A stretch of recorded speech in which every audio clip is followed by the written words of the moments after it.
저 거짓골 애들은 왜 내 딸 무덤 앞에 있어? 혜윤이 이를 악물었다. 무덤엔 초코우유 2개, 쪽지엔 엄마, 우리 또 올게요. 그때 묘비 뒤로 쌍둥이가 나타났다. 아저씨, 엄마가 기다려요. 순간 그의 심장이 멎었다. 죽은 딸에게 이어진 엄마 대체 누구지? 구독, 좋아요, 알림 설정은 영상을 제작하는데 큰 힘이 됩니다. 오늘은 어디에서 듣고 계신가요? 댓글에 듣는 곳 남겨주시면 행복한 하루 되시길 바라겠습니다. 이게 뭐야? 혜윤의 목소리가 묘지의 정적을 깼다. 검은 정장 재킷의 어깨선이 곱게 뻗어 있었고 손목에 플래티넘 시계가 오후 햇살에 차갑게 반짝였다. 그는 10년째 같은 시간, 같은 복장으로 이곳을 찾았다. 무덤 앞에 놓인 2개의 초코우유 팩이 바람에 살짝 흔들렸다. 혜윤이 무릎을 굽혀 초코우유를 집어들었다. 플라스틱 표면이 미지근했다. 아직 따뜻한 온기가 남아 있었다는 뜻이었다. 누군가 얼마 전에 여기 와서 이것을 놓고 갔다는 것이다. 그 옆에는 작은 곰돌이 인형과 토끼 인형이 나란히 세워져 있었고 색연필로 쓴 어린이 글씨의 쪽지가 바람에 펄럭이고 있었다. 엄마, 우리 또 올게요. 누가 감히 여기에. 혜윤의 눈썹이 미세하게 떨렸다. 그는 쪽지를 들어 올려 다시 읽었다. 글씨체는 서툴렀지만 정성스러웠다. 아이들이 쓴 것이 분명했다. 그런데 엄마라니? 매년 자신이 가져오는 국화꽃만 있어야 할 무덤이었다. 그런데 이런 물건들이 누가 가져다 놓았단 말인가? 또 온다는 것은 이전에도 왔었다는 뜻이었다. 누군가 정기적으로 이곳을 찾고 있다는 것이다. 언덕 아래에서 웃음소리가 들려왔다. 혜윤이 고개를 돌렸다. 2 아이가 무덤 사이를 뛰어다니며 놀고 있었다. 쌍둥이로 보였다. 비슷한 키, 비슷한 머리 길이. 묘지에서 이렇게 뛰어노는 아이들을 본 건 처음이었다. 한 아이가 다른 아이를 쫓아가며 까르르 웃었다. 그 웃음소리가 조용한 묘지에 울려 퍼졌다. 여기서 뭘 하는 거지? 혜윤은 다시 무덤 앞의 물건들을 살펴봤다. 초코우유 2개, 곰돌이 인형, 토끼 인형, 그리고 그 쪽지. 모든 것이 2개씩 있었다. 쌍둥이를 위한 것처럼. 한 아이가 이쪽으로 공을 굴렸다. 작은 빨간 공이 혜윤의 발 앞까지 굴러왔다. 공의 표면에 작은 흠집들이 보였다. 오래 가지고 논 흔적이었다. 공 좀 던져주세요. 아이가 혜윤을 향해 소리쳤다. 혜윤은 공을 집어들었다. 플라스틱 공의 차가운 감촉이 손바닥에 전해졌다. 아이는 조금 멀리 떨어져서 2 손을 벌리고 기다리고 있었다. 혜윤이 공을 던져주자 아이가 받으며 웃었다. 고마워요, 아저씨. 여기서 뭘 하고 있니? 혜윤이 물었다. 아이는 조금 당황한 듯 다른 아이를 바라봤다.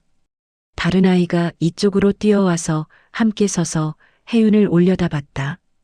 놀고 있어요. 묘지에서? 네. 조용해서 좋아요. 사람들이 안 와서 마음대로 뛸 수 있어요. 아이의 순진한 대답에 혜윤이 조금 당황했다. 묘지를 놀이터처럼 생각하는 아이들이라니. 그리고 엄마도 만날 수 있어서 좋아요. 엄마. 혜윤의 목소리가 갈라졌다.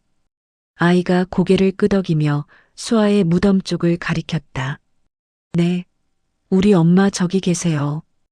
혜윤의 심장이 빠르게 뛰기 시작했다. 이 아이들이 수아의 무덤을 가리키며 엄마라고 말한다고? 엄마 이름이 뭐니? 정수아요. 아이가 자랑스럽게 대답했다. 혜윤의 손에서 방금 받은 공이 떨어졌다. 플라스틱이 돌에 부딪히는 둔탁한 소리가 나며 공이 굴러갔다. 정수아. 분명히 자신의 딸 이름이었다.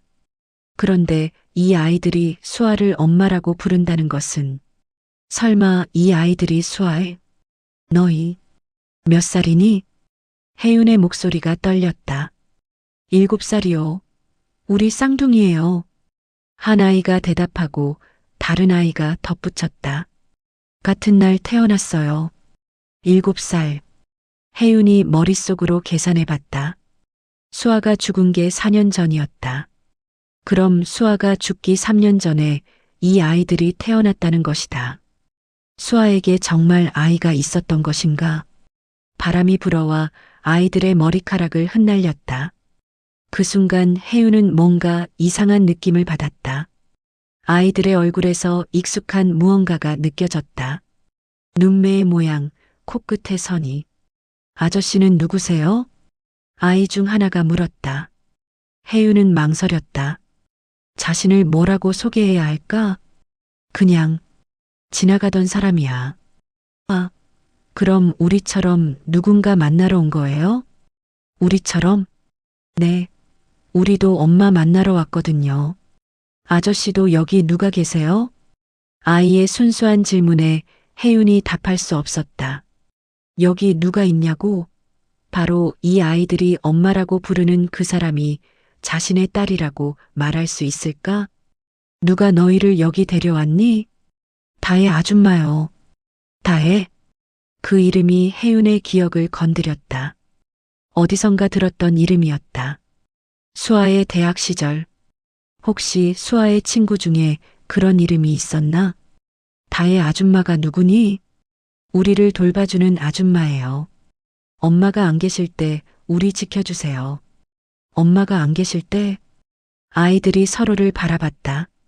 그들의 표정이 조금 어두워졌다. 엄마는 하늘나라에 계셔서 직접 못 만나요. 그래도 여기 오면 만날 수 있다고 다혜 아줌마가 그랬어요. 하늘나라. 죽었다는 뜻이었다. 이 아이들은 자신들의 엄마가 죽었다는 것을 알고 있었다. 언제부터 여기 왔니? 기억 안 나요. 아주 어릴 때부터요. 다혜 아줌마가 계속 데려다 줬어요. 혜윤의 가슴이 답답해졌다. 이 아이들이 정말 수아의 아이들이라면 자신은 손자들을 10년 동안 모르고 지낸 것이다. 그 아줌마는 어디 있니? 저기 입구에서 기다리고 있어요. 아이가 묘지 입구 쪽을 가리켰다. 혜윤이 그쪽을 바라봤다. 멀리서 한 여자가 서 있는 것이 보였다. 너무 멀어서 얼굴은 보이지 않았지만 조심스럽게 이쪽을 바라보고 있는 것 같았다. 우리 보고 먼저 와서 엄마한테 인사하라고 했어요. 보통 뭐라고 인사하니? 엄마, 우리 왔어요 라고 해요. 그리고 요즘 있었던 일들 말해드려요. 아이들이 수아의 무덤 앞에 가서 작은 목소리로 중얼거리기 시작했다. 혜윤은 그 모습을 멀리서 바라봤다. 아이들의 뒷모습이 수아가 어렸을 때와 닮아 보였다. 엄마, 우리 왔어요.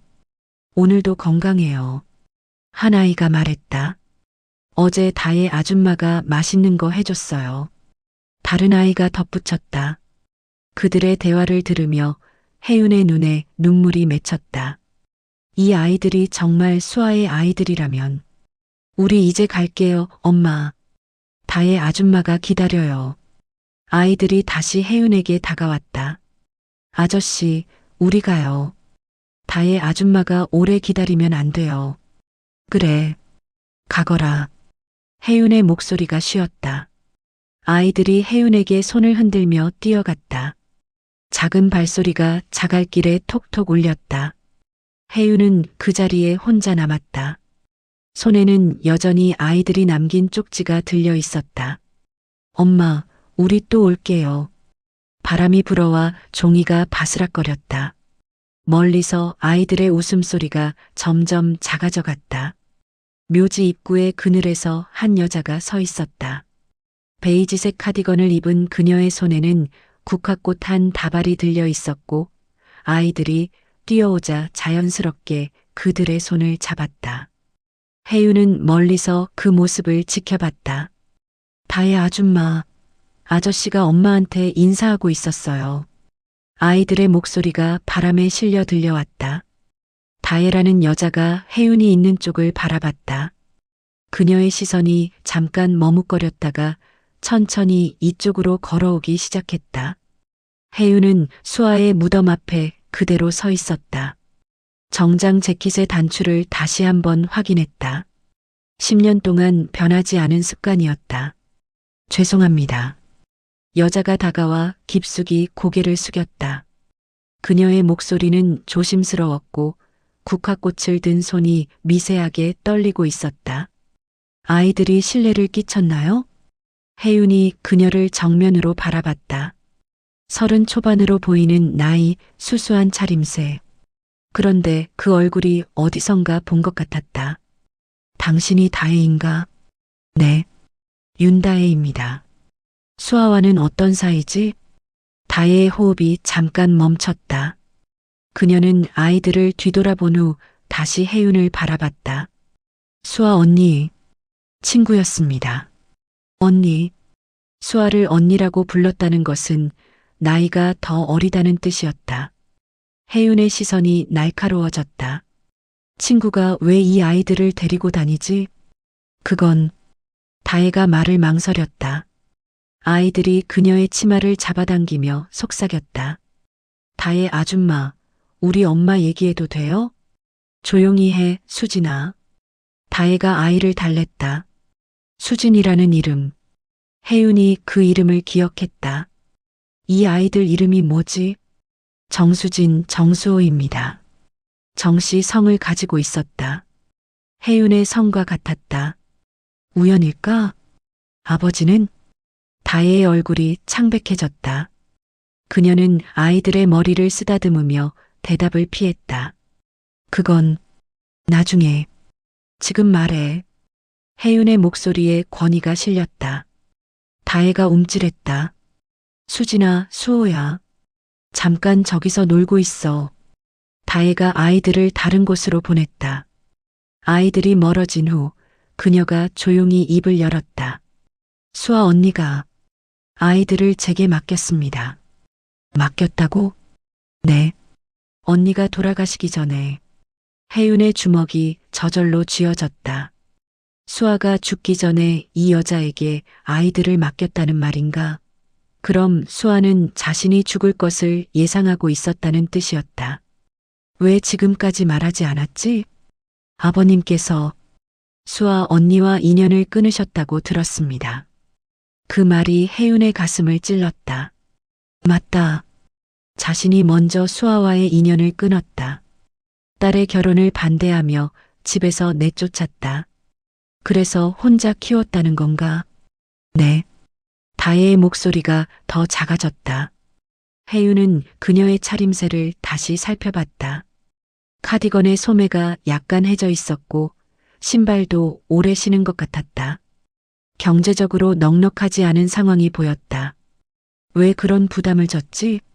당신과는 상관없는 아이들인데. 다혜가 고개를 들어 혜윤을 바라봤다.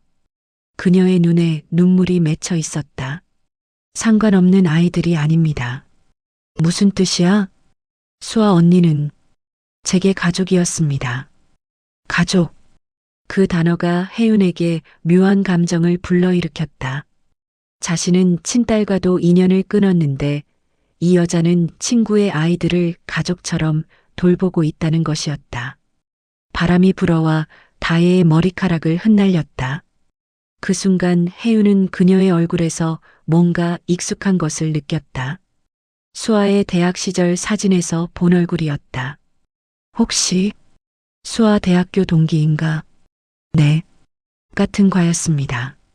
그래서 낯익었던 것이다. 수아가 대학 다닐 때 집에 가져온 사진들 중에 이 여자가 있었다. 그때 집에 놀러 온 적이 있나? 다혜가 놀란 표정을 지었다. 기억하세요? 희미하게. 수아가 친구를 데려온다고 했었는데 그때 일이 떠올랐다. 수아가 대학 3학년 때였다. 친구 하나를 데려와서 함께 저녁을 먹었었다. 조용하고 예의 바른 여자였다. 수아가 그 친구를 언니처럼 따랐던 것으로 기억했다. 그때 당신이었군. 네. 그때 한 번 뵌 적이 있습니다. 다혜의 목소리에 그리움이 묻어 있었다. 그때는 모든 것이 평화로웠다. 수아도 행복했고 자신도 딸을 자랑스러워했다. 그런데 왜 수아는 죽기 전에 나에게 연락하지 않았지? 다혜가 머뭇거렸다. 그녀의 표정이 어두워졌다. 그건 언니가 말해. 언니가 아버님께 실망시켜드릴까봐 두려워하셨습니다. 실망. 그 단어가 혜윤의 마음을 무겁게 눌렀다. 수아가 자신을 실망시킬까봐 두려워했다고? 오히려 자신이 수아를 실망시켰는데 아이들이 다시 이쪽으로 뛰어왔다. 다혜 아줌마, 우리 이제 집에 가요. 그래, 가자. 다혜가 아이들의 손을 잡았다. 그리고 혜윤에게 다시 한번 고개를 숙였다. 실례했습니다. 앞으로는 조심하겠습니다. 그녀가 돌아서려는 순간 혜윤이 입을 열었다. 잠깐. 다혜가 멈춰섰다. 다음에 또 올 건가? 네. 아이들이 원하면. 언제? 보통? 매월 이날쯤에. 혜윤이 고개를 끄덕였다. 매월 같은 날. 수아의 기일에 자신이 오는 날과 같았다. 그럼 다음에 보겠군. 다혜가 놀란 표정을 지었다. 혜윤이 다음에 보자고 말했다는 것이 예상 밖이었던 모양이다. 네. 그럼. 다혜가 아이들과 함께 멀어져 갔다. 세 사람의 뒷모습이 점점 작아져 갔다. 혜윤은 그 자리에 혼자 남아 수아의 무덤을 바라봤다. 무덤 앞에는 여전히 초코우유와 인형들이 놓여 있었다. 그리고 엄마, 우리 또 올게요라는 쪽지가 바람에 흔들리고 있었다. 혜윤이 쪽지를 다시 집어들었다. 어린이 글씨체가 서툴렀지만 마음이 담겨 있었다. 자신이 수아에게 마지막으로 한 말은 무엇이었나? 화난 목소리로 내뱉은 말들이었다. 수아야. 혜윤의 목소리가 바람에 실려갔다. 10년 만에 딸의 이름을 부르는 것이었다. 멀리서 차 시동 거는 소리가 들려왔다. 문이 열리는 소리가 허름한 월세방에 울려 퍼졌다. 혜윤이 다혜의 집 앞에 서 있었다. 그는 사흘 전 개인 조사원을 통해 이 주소를 알아냈다. 검은 정장은 여전했지만 어깨의 선이 평소보다 더 곱게 뻗어 있었다. 그의 손에는 두꺼운 봉투 하나가 들려 있었다. 어떻게 이곳을? 다혜가 문틈으로 고개를 내밀며 당황한 표정을 지었다. 그녀는 낡은 앞치마를 두르고 있었고 손에는 설거지하던 행주가 들려 있었다. 들어가도 되겠나? 혜윤의 목소리는 차갑고 단호했다. 다혜가 망설이다가 문을 열었다. 좁은 현관에 어린이 신발 두 켤레가 나란히 놓여 있었다. 거실로 들어선 혜윤이 주변을 둘러봤다. 낡은 소파, 작은 텔레비전, 벽에 걸린 낡은 달력, 그리고 벽 한쪽에 걸린 액자가 그의 시선을 멈춰 세웠다. 수아의 사진이었다. 왜 내 딸 사진이 여기 있지? 혜윤의 목소리가 떨렸다. 사진 속 수아는 웃고 있었다.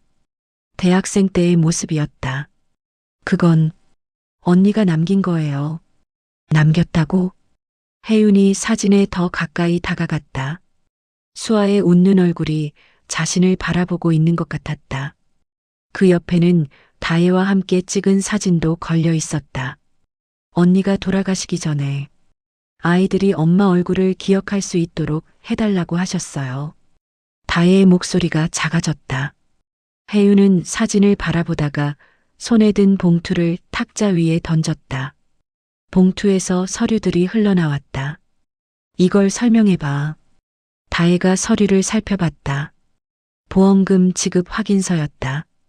수신인 란에는 윤다혜라는 이름이 적혀 있었다. 이게 어떻게 5억이야. 수아 명의의 생명보험금이 당신 앞으로 되어 있더군. 혜윤의 시선이 날카로워졌다. 다혜의 얼굴이 창백해졌다. 죽은 사람을 팔아서 돈이라도 챙기려는 건가? 아, 아닙니다. 다혜가 급하게 손을 저었다. 그녀의 손이 떨리고 있었다. 그럼 뭐야? 내 딸이 죽었는데 왜 당신이 보험금을 받지? 그건 언니가. 수아가 뭐라고 했지? 혜윤이 한 걸음 더 다가섰다.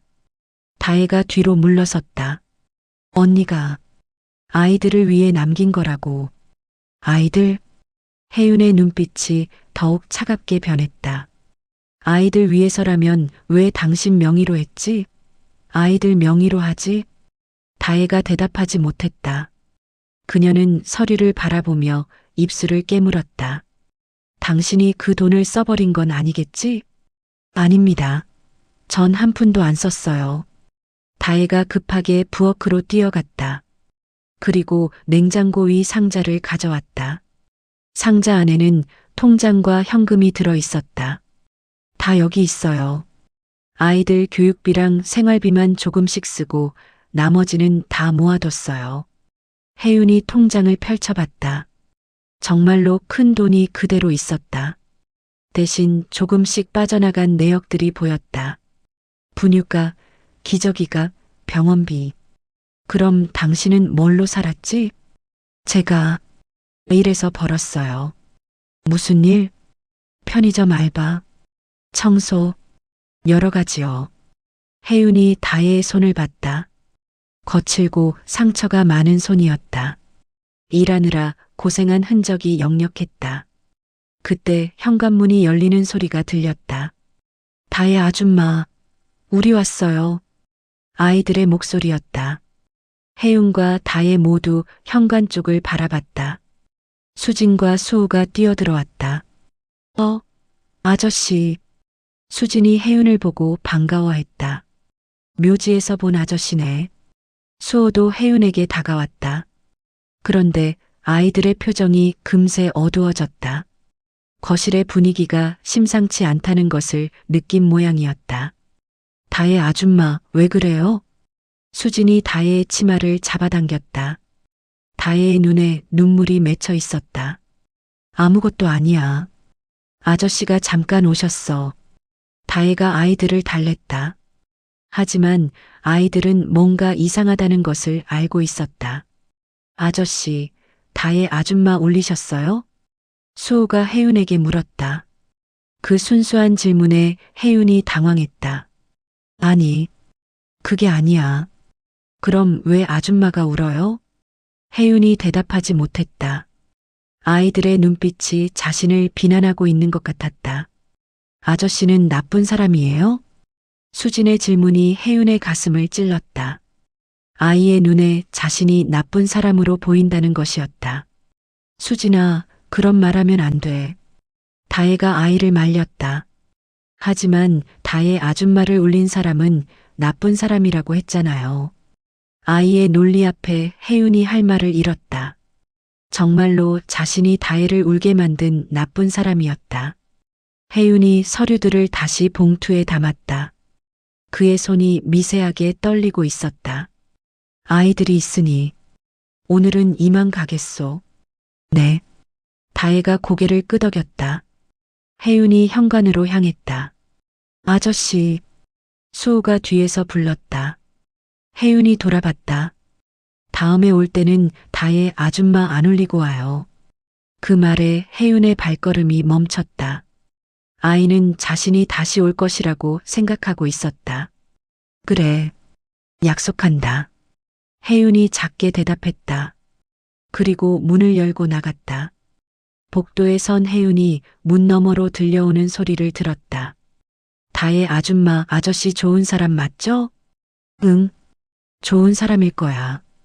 다혜의 대답이 들렸다. 혜윤의 가슴이 아팠다. 자신을 좋은 사람이라고 말해주는 다혜의 마음이 고마우면서도 미안했다. 엘리베이터가 올라오는 소리가 들렸다. 전화가 끊어지는 신호음이 혜윤의 사무실에 울렸다. 혜윤은 수화기를 내려놓고 책상 위의 서류를 바라봤다.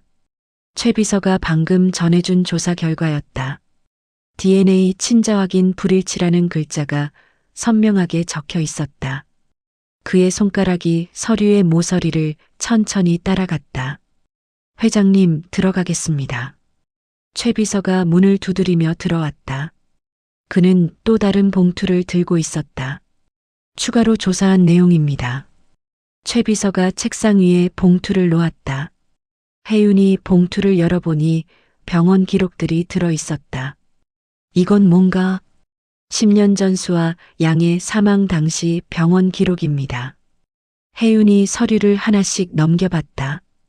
교통사고로 인한 사망이 아니라 병원에서 3일간 치료받다가 숨졌다는 기록이 있었다. 그리고 그 중간에 이상한 문서가 끼어 있었다. 친자 확인 요청서 정수진, 정수호. 이게 뭔가? 수아 양이 돌아가시기 직전에 요청한 검사입니다. 혜윤의 눈이 커졌다. 수아가 죽기 전에 아이들의 친자 확인을 요청했다는 것이었다. 결과는 여기 있습니다. 최 비서가 다른 서류를 가리켰다. 혜윤이 그 서류를 들어 올렸다. 친자관계 확인 정혜윤과 정수진, 정수호 간 친족관계 97.8% 일치. 혜윤의 손이 떨렸다. 아이들이 정말 자신의 손자들이라는 확실한 증거였다.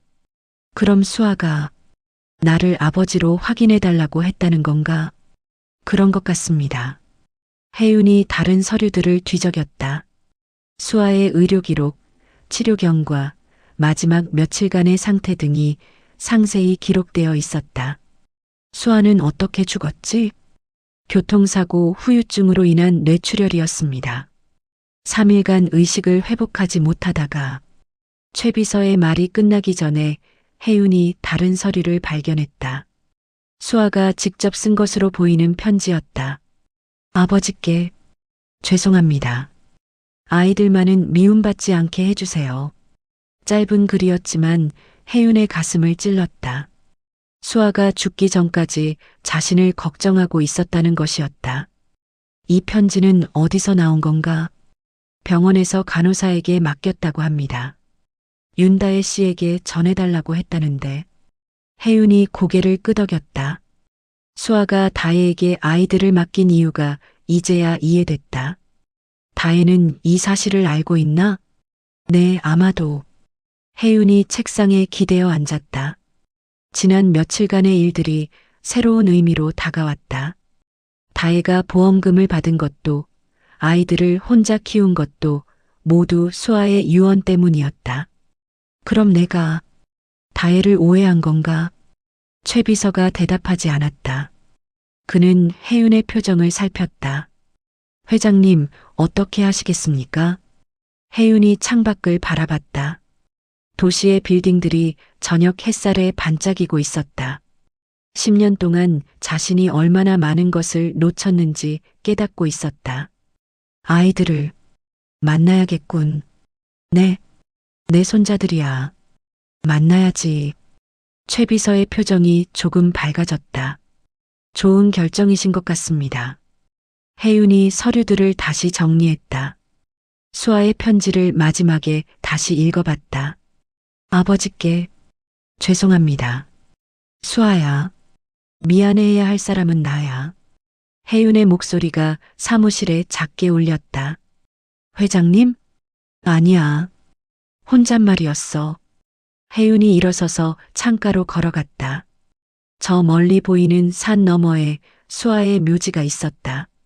내일 다시 가봐야겠다는 생각이 들었다. 최 비서. 네.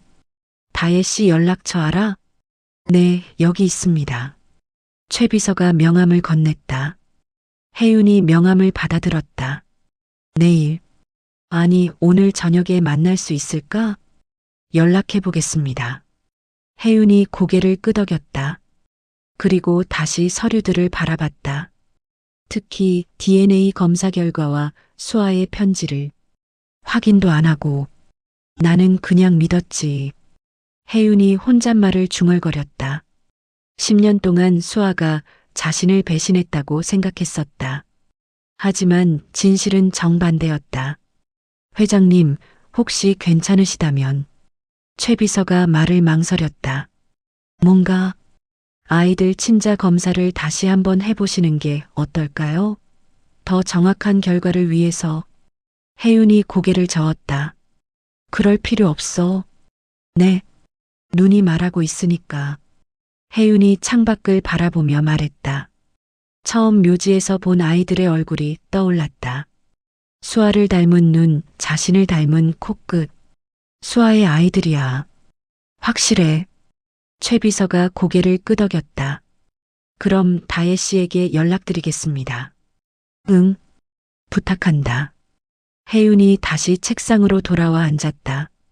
서류들을 정리하면서 수아의 편지를 마지막에 따로 빼두었다. 사무실에 정적이 흘렀다. 에어컨 소리만 작게 돌아가고 있었다. 최 비서. 네. 고마워. 이런 일까지 해줘서. 최 비서가 미소 지었다. 괜찮습니다. 수아 양도 기뻐하실 것 같습니다. 그 말에 혜윤의 눈가가 촉촉해졌다. 정말로 수아가 기뻐할까? 자신이 이제야 진실을 깨달았다는 것을. 창밖으로 해가 지고 있었다. 빌딩들 사이로 붉은 노을이 번지고 있었다. 전화벨이 울렸다. 묘지의 바람이 멈췄다. 혜윤은 다혜의 전화를 받고 다시 이곳에 왔다. 그녀가 수아의 무덤 앞에 서 있었다. 손에는 낡은 봉투 하나가 들려 있었고 그 봉투에서 편지 한 장이 바람에 펄럭이고 있었다. 이걸 보여드리려고 불렀습니다. 다혜의 목소리가 떨렸다. 혜윤이 그녀에게 다가갔다. 다혜의 손이 편지를 내밀었다. 수아 언니가 돌아가시기 전에 남긴 편지예요. 혜윤이 편지를 받아들었다. 종이가 누렇게 발해 있었고 수아의 필체로 쓰여진 글자들이 보였다. 아버지께. 편지의 첫 줄을 보는 순간 혜윤의 손이 떨렸다. 수아가 자신에게 쓴 편지였다.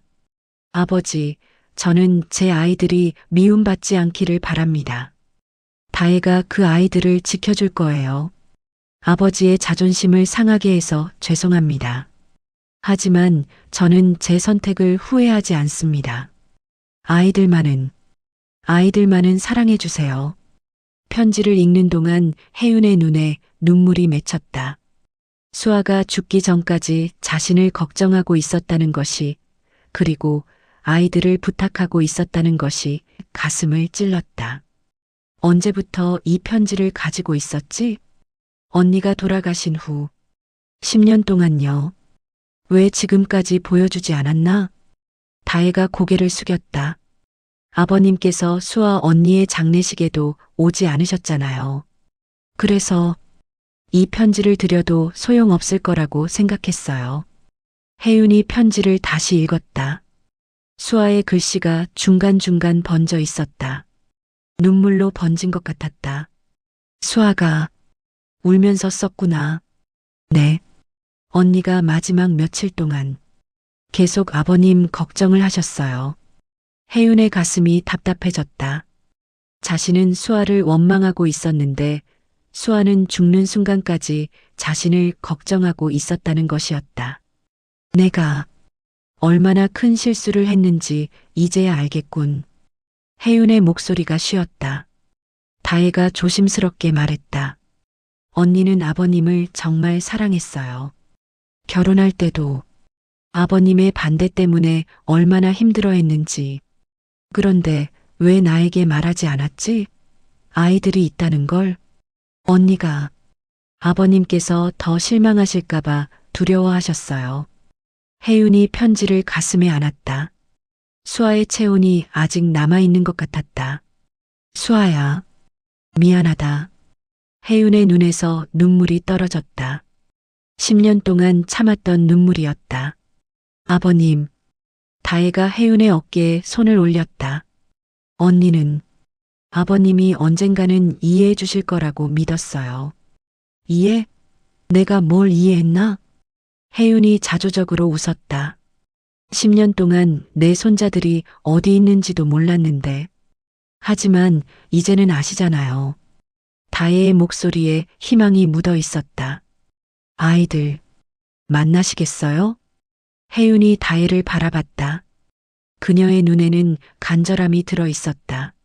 만날 수 있을까? 물론이에요. 아이들도 할아버지를 만나고 싶어 해요. 할아버지? 네. 제가 아이들에게 말했어요. 할아버지가 계시다고. 혜윤의 마음이 따뜻해졌다. 아이들이 자신을 할아버지로 받아들일 수 있을까? 내가 할아버지가 될 수 있을까? 당연하죠. 아이들의 친할아버지세요. 다혜가 미소 지었다. 그 미소에서 수아의 모습이 겹쳐 보였다. 수아도 기뻐할까? 언니가 가장 바라던 일이에요. 혜윤이 편지를 다시 펼쳤다. 마지막 부분에 작은 글씨로 쓰여진 말이 있었다. 아버지 사랑합니다. 그 5글자가 혜윤의 마음을 무너뜨렸다. 수아가 마지막까지 자신을 사랑했다는 것이. 다혜야. 네. 고마워. 10년 동안 혼자 이 모든 걸 감당해줘서. 다혜의 눈에도 눈물이 맺혔다. 괜찮아요. 언니를 위한 일이었으니까요. 혜윤이 무덤 앞에 무릎을 꿇었다. 그리고 수아의 묘비에 손을 올렸다. 수아야. 아빠가 늦었다. 정말 늦었어. 차가운 돌의 감촉이 손바닥에 전해졌다. 하지만 그 차가움 속에서도 따뜻한 무언가가 느껴졌다. 이제야 진짜 아버지가 될 수 있을 것 같다. 혜윤의 목소리가 바람에 실려 퍼져나갔다. 다혜가 그 옆에 무릎을 꿇고 앉았다. 언니도 기뻐하실 거예요. 응, 그럴 거야. 혜윤이 편지를 다시 접어서 가슴 주머니에 넣었다. 수아의 마지막 말을 평생 간직할 작정이었다. 다혜야. 네. 내가 어떻게 하면 좋은 할아버지가 될 수 있을까? 다혜가 미소 지으며 대답했다. 그냥 아이들을 사랑해 주시면 돼요. 사랑. 혜윤이 그 단어를 되뇌었다. 언제부터 사랑이라는 말을 잊고 살았을까? 할 수 있을까? 할 수 있어요. 아버님은 수아 언니의 아버지시니까요. 그 말에 혜윤이 고개를 끄덕였다. 수아의 아버지. 그리고 이제는 수진과 수호의 할아버지. 바람이 다시 불기 시작했다. 무덤 위에 국화꽃잎들이 흩날렸다. 집에 가자. 아이들이 기다리고 있을 거야. 혜윤이 일어서며 말했다. 다혜도 따라 일어섰다. 정말 괜찮으세요? 응. 이제야 괜찮아졌어. 두 사람이 무덤에서 멀어져 갔다. 뒤에서 바람이 편지의 마지막 장을 넘기는 소리가 들려왔다. 다혜의 거실에 오후 햇살이 비스듬히 들어왔다. 혜윤은 소파에 앉아 아이들을 바라보고 있었다. 수진과 수호가 바닥에 앉아 색칠 공부를 하고 있었다. 아이들의 집중하는 모습이 수아를 닮았다. 할아버지, 이거 예뻐요? 수진이 자신이 그린 그림을 들고 혜윤에게 보여줬다. 무지개와 집, 그리고 3명의 사람이 그려져 있었다. 누구를 그린 거니? 저랑 수호, 그리고 엄마요. 아이가 자랑스럽게 말했다. 혜윤이 그림을 자세히 봤다. 가운데 그려진 여자가 수아를 닮아 있었다. 엄마가 정말 예쁘게 그려졌네. 네, 엄마는 세상에서 제일 예뻐요. 수호도 고개를 끄덕였다. 맞아요. 그리고 착해요. 아이들의 순수한 말에 혜윤의 마음이 따뜻해졌다. 다혜가 부엌에서 차를 끓여 나왔다. 아이들아, 할아버지께 중요한 얘기 있다고 하셨어. 다혜가 아이들에게 말했다. 아이들이 색연필을 정리하고 혜윤 앞에 나란히 앉았다. 할아버지, 뭐예요? 수진이 기대하는 눈으로 물었다. 혜윤이 가방에서 서류 봉투를 꺼냈다. 너희들에게 보여줄 게 있어. 혜윤이 봉투에서 출생증명서를 꺼냈다. 아이들의 이름이 적힌 서류였다. 이게 뭐예요? 너희들의 출생증명서야. 아이들이 서류를 신기하게 바라봤다. 그런데 아버지 란이 비어 있었다. 할아버지, 여기 왜 비어 있어요? 수호가 아버지 란을 가리키며 물었다. 혜윤이 깊게 숨을 쉬었다. 그걸 이제 채우려고 해. 누구 이름을 써요? 내 이름을. 아이들이 고개를 갸우뚱했다. 할아버지 이름이요? 응. 내가 너희들의 할아버지니까. 혜윤이 펜을 꺼내어 아버지란에 자신의 이름을 적기 시작했다. 정혜윤. 한 글자 한 글자 정성스럽게 적었다. 이제 너희들은 정말로 내 손자가 되는 거야. 아이들의 눈이 커졌다. 정말이요? 정말이야. 혜윤이 미소 지었다. 수진이 갑자기 혜윤의 품에 안겼다. 할아버지, 정말 우리 할아버지예요? 그럼, 이제부터 나는 너희들의 할아버지야. 수호도 따라서 혜윤에게 안겼다. 아이들의 따뜻한 체온이 혜윤의 가슴에 전해졌다. 다혜 아줌마, 우리 할아버지 생겼어요. 수진이 다혜에게 소리쳤다.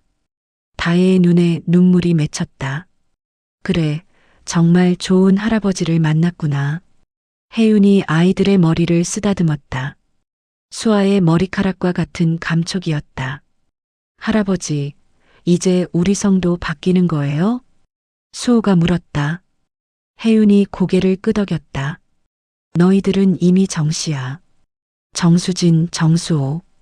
와, 할아버지와 같은 성이에요. 아이들이 신기해했다. 혜윤이 다른 서류를 꺼냈다. 이건 뭐예요? 가족관계 증명서야.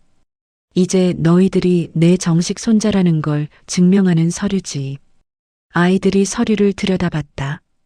복잡한 글씨들이 적혀 있었지만 자신들의 이름과 할아버지의 이름이 연결되어 있다는 것은 알 수 있었다. 할아버지. 수진이 조용히 불렀다. 응? 이제 우리도 정말 가족이에요? 그 질문에 혜윤의 목이 메었다. 가족. 그 단어가 이렇게 따뜻할 수 있다는 것을 몰랐다. 그럼, 우리는 가족이야. 그럼 할아버지 집에도 갈 수 있어요? 수호가 기대하는 눈으로 물었다. 혜윤이 고개를 끄덕였다. 물론이지. 언제든지 와도 돼. 아이들이 서로를 바라보며 기뻐했다. 다혜 아줌마도 같이 가요. 수진이 다혜의 손을 잡았다. 다혜가 당황했다. 아니야, 수진아. 다혜 아줌마는 같이 가야 해요. 혜윤이 다혜를 바라봤다. 당신도 우리 가족이야. 네. 다혜가 놀란 표정을 지었다. 10년 동안 내 손자들을 돌봐준 고마운 사람이니까. 다혜의 눈에 눈물이 흘렀다. 고맙습니다. 고마워할 사람은 나야. 혜윤이 일어서서 창밖을 바라봤다. 저 멀리 산 너머에 수아의 무덤이 있었다. 수아야, 이제 내 아이들을 제대로 돌볼게. 혜윤의 마음속 다짐이었다. 할아버지, 아이들이 뒤에서 불렀다. 내일 엄마한테 가서 할아버지 생겼다고 말할 거예요. 그래, 엄마도 기뻐하실 거야. 혜윤이 돌아서서 아이들을 바라봤다. 수아의 눈빛이 아이들에게서 빛나고 있었다. 할아버지, 사랑해요. 수진과 수호가 동시에 말했다. 그 말에 혜윤의 가슴이 벅차올랐다. 나도 너희들 사랑한다. 혜윤이 아이들을 꽉 안았다. 10년 동안 잃어버렸던 시간을 되찾는 것 같았다. 다혜가 그 모습을 바라보며 조용히 미소 지었다. 수아가 가장 바라던 일이 드디어 이루어진 것이었다. 언니, 보고 계시죠? 다혜의 속삭임이 따뜻한 거실에 울려 퍼졌다. 창밖으로 저녁 노을이 붉게 물들고 있었다. 새로운 가족의 첫날이 저물어가고 있었다. 아이들의 웃음소리가 집안에 가득했다. 플래시가 터지는 빛이 컨퍼런스룸을 가득 채웠다. 혜윤이 단상에 서 있었다. 검은 정장은 여전했지만 어깨의 선이 이전과 달랐다. 더 무겁고 더 진중했다. 그의 앞에는 수십 명의 기자들이 카메라와 녹음기를 들고 있었다. 오늘 중요한 발표가 있겠습니다. 혜윤의 목소리가 마이크를 통해 울려 퍼졌다. 기자들이 일제히 집중했다. 정혜윤 재단의 명의를 변경합니다. 웅성거림이 일었다. 혜윤이 손을 들어 정적을 만들었다. 이 재단은 이제부터 제 딸 정수아의 이름으로 운영됩니다. 기자들이 급하게 메모를 적기 시작했다. 혜윤이 잠시 숨을 고르고 계속했다. 정수아 재단으로 새롭게 출발하며 주요 사업은 어려운 환경의 아동들을 지원하는 일이 될 것입니다. 플래시가 다시 터졌다. 한 기자가 손을 들었다. 회장님, 갑작스러운 결정인 것 같은데요. 갑작스럽지 않습니다. 혜윤의 대답이 단호했다. 10년 전부터 준비해온 일입니다. 또 다른 기자가 질문했다. 그럼 재단의 후계자는 누가 되는 건가요? 혜윤의 입가에 미소가 스쳤다. 제 손자들입니다. 기자들이 놀란 표정을 지었다. 혜윤에게 손자가 있다는 것은 처음 들은 소식이었다. 손자들이 계시다고요? 네. 정수진, 정수호. 올해 7살입니다. 혜윤이 말하는 동안 컨퍼런스룸 뒤쪽 문이 조용히 열렸다. 다혜가 아이들의 손을 잡고 들어왔다. 아이들은 처음 보는 많은 사람들에게 조금 긴장한 듯 보였다. 저기 제 손자들이 왔네요. 혜윤이 아이들을 가리켰다. 기자들이 일제히 카메라를 돌렸다. 플래시가 터지자 아이들이 깜짝 놀랐다. 수진아, 수호야. 이리 와. 혜윤이 부드럽게 불렀다. 아이들이 조심스럽게 단상으로 올라왔다. 할아버지. 수진이 작은 목소리로 불렀다. 그 말에 기자들이 웅성거렸다. 이 아이들이 앞으로 이 재단을 이어갈 것입니다. 혜윤이 아이들의 어깨에 손을 올렸다. 물론 성인이 될 때까지는 제가 대신 운영하겠습니다. 한 기자가 질문했다. 아이들의 부모는 어떻게 되시는 건가요? 혜윤의 표정이 잠시 어두워졌다.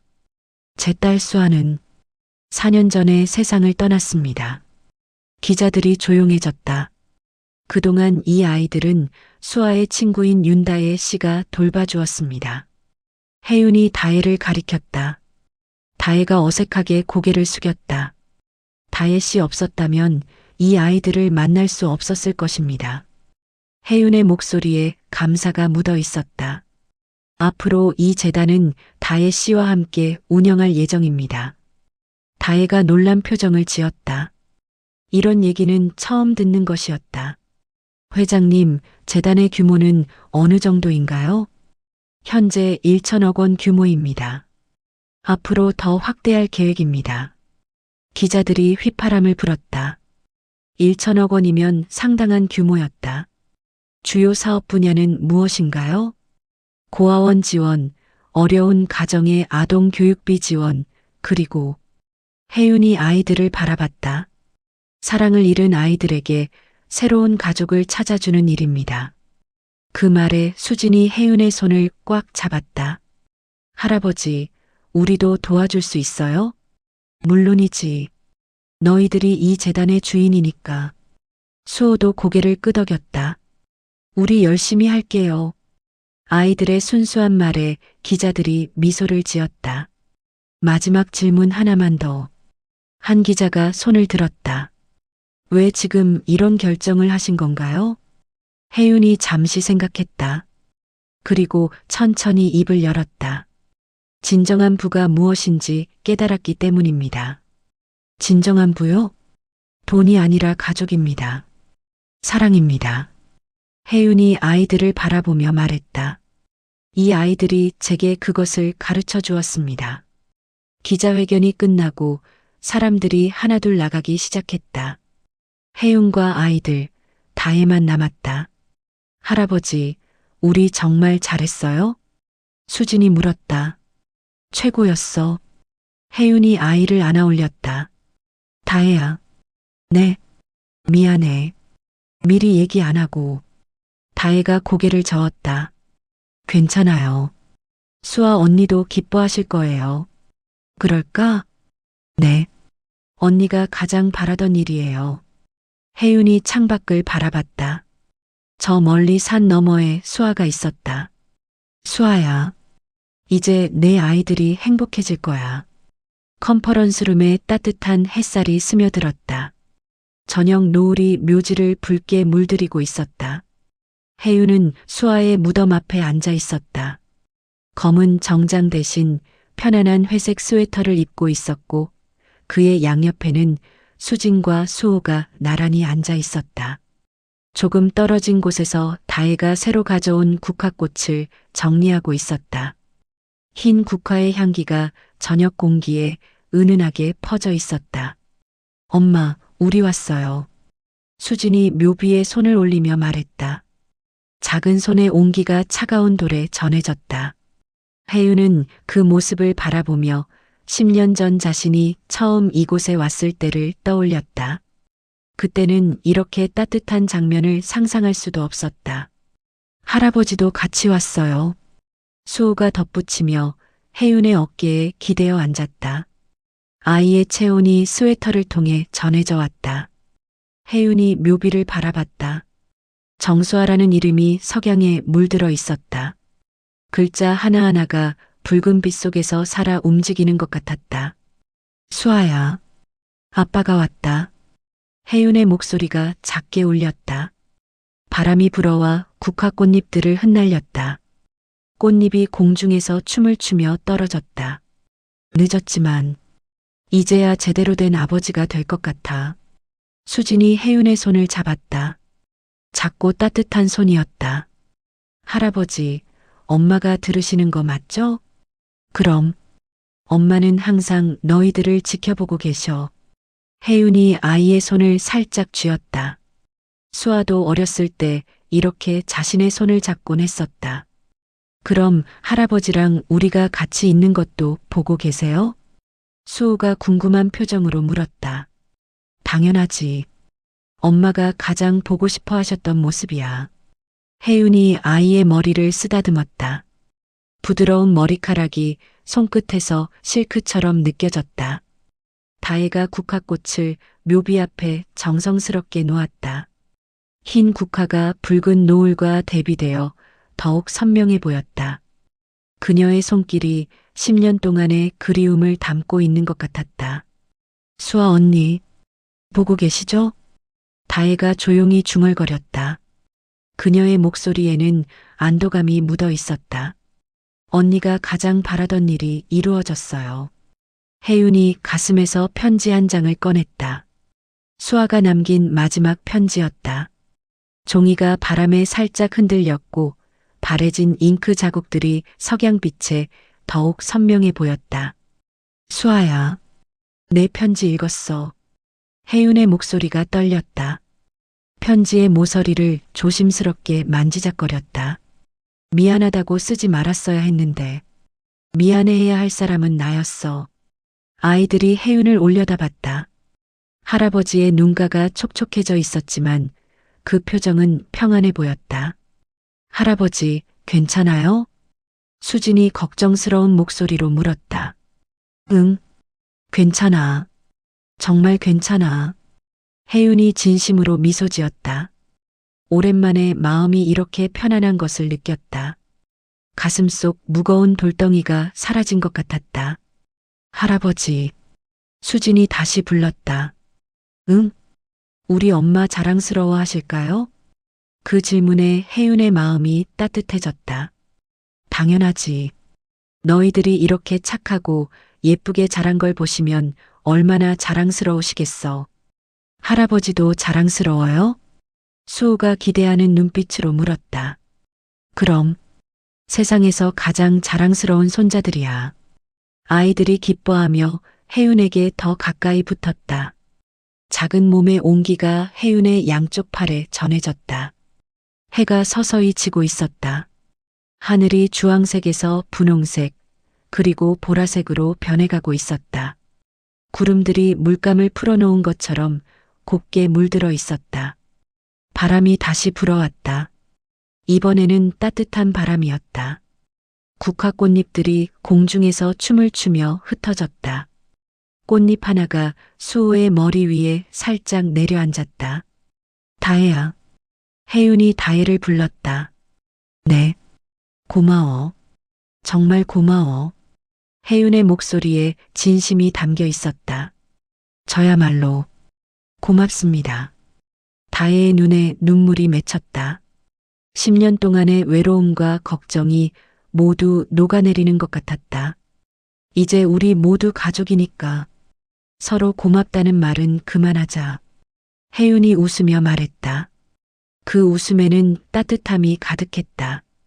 할아버지, 우리 이제 집에 가요. 수진이 일어서며 말했다. 저녁이 되어 조금 쌀쌀해지기 시작했다. 응, 집에 가자. 혜윤이 일어서며 아이들의 손을 잡았다. 따뜻한 손의 온기가 전해졌다.